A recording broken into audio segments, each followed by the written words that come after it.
Well, mods continue.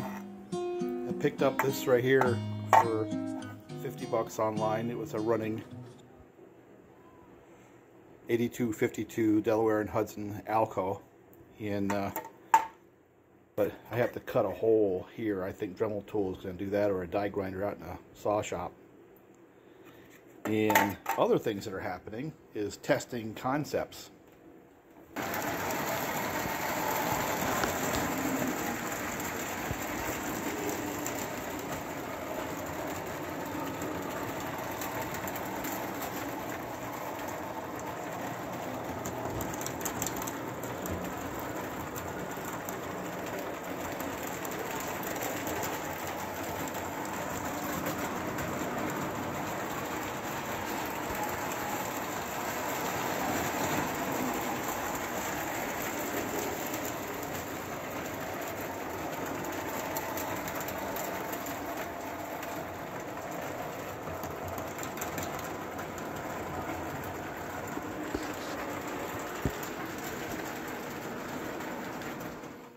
Now the problem we're solving here by putting power partway down the train is on these tight radius curves you can hang more cars on the end of that locomotive.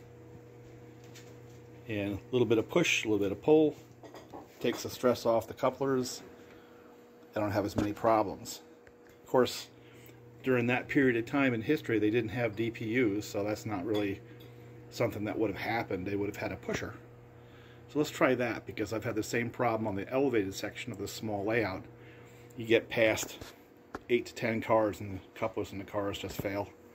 So let's try doing a pusher here.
Alright, so let's set up for the next problem we have to solve on this little goofy railroad we have here, and that's called power amperage. And what you got to think about is this, is each of those locomotives under stress is going to pull between 1.5 to 2 amps. So there's, let's say 2 amps arbitrarily. 2, 4, 6, 8, that's 10 amps if you have all 5 of those locomotives pulling from this transformer. So let's just see what happens when you do that. It won't take very long.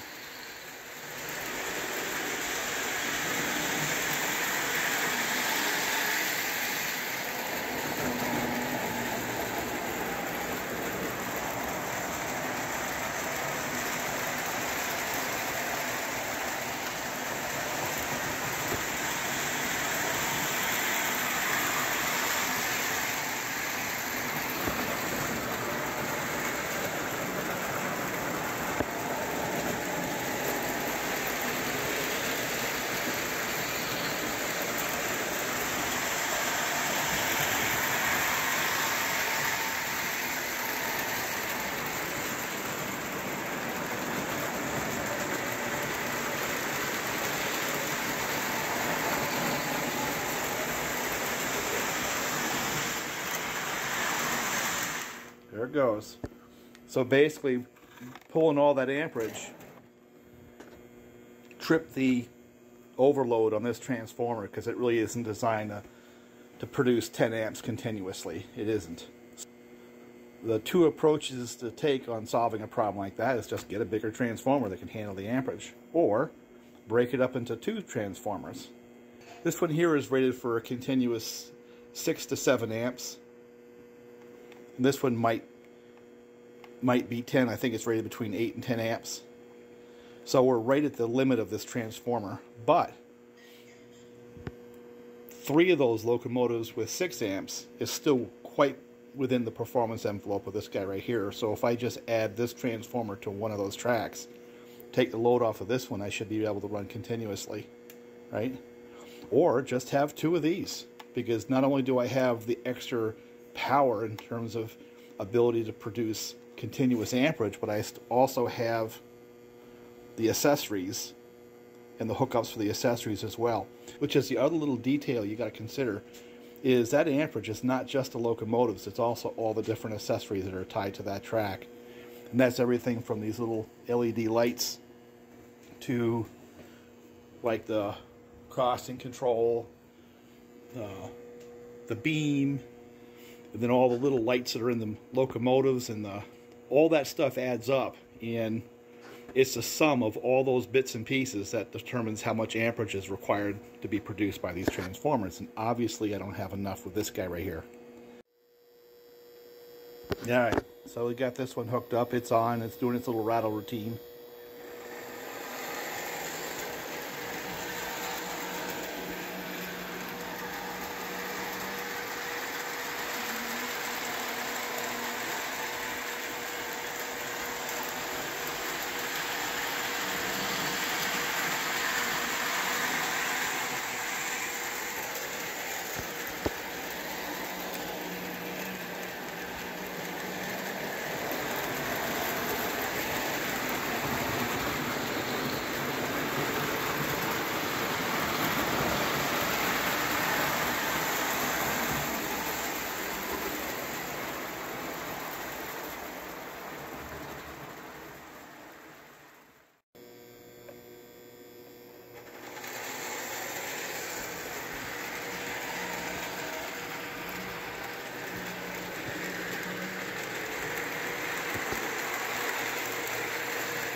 So some simple numbers to look at here.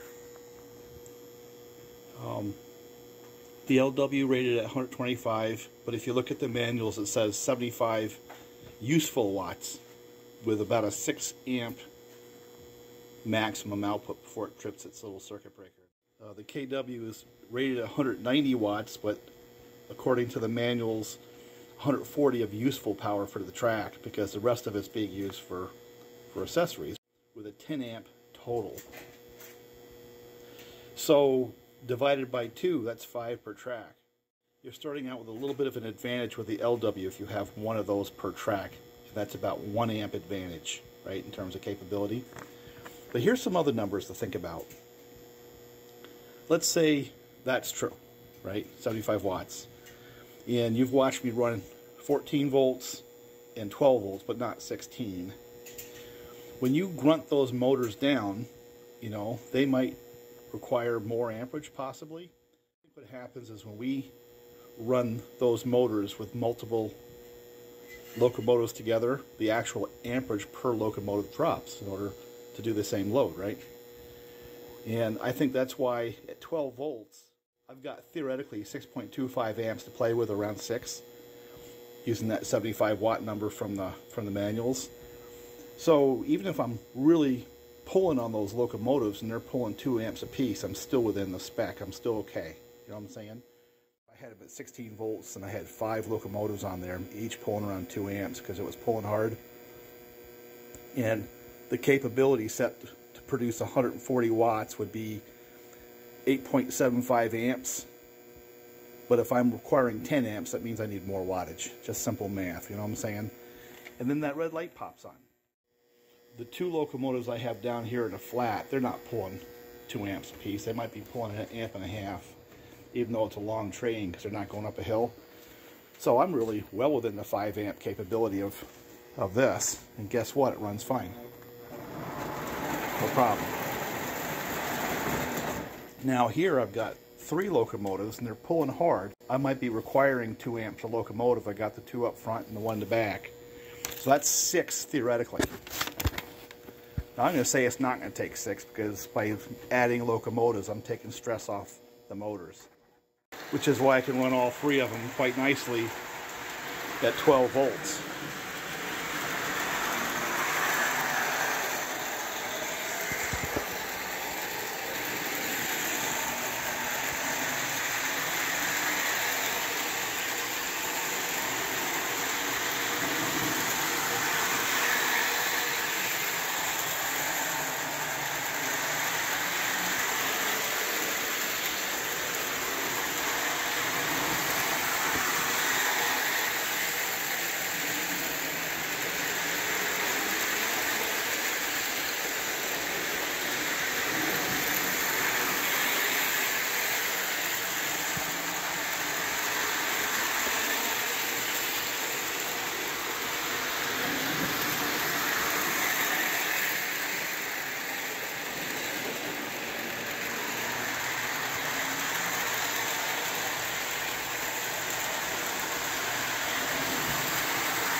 So this is not scientific, this is just kind of a rough idea of a ballpark of the numbers that are in play here.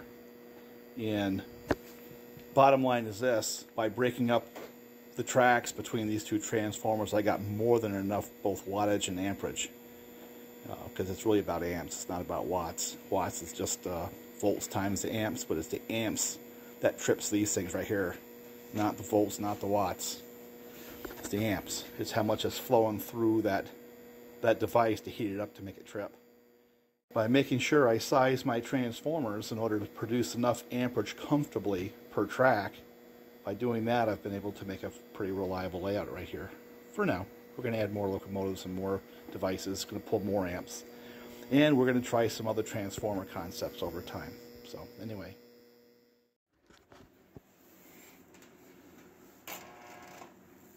Crazy stuff that we do. How about this for some modded parts?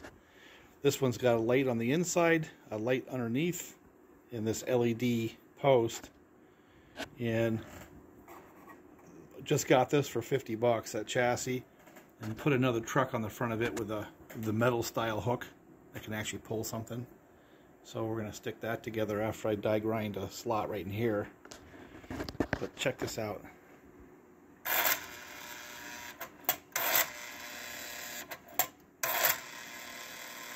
Turn the lights off.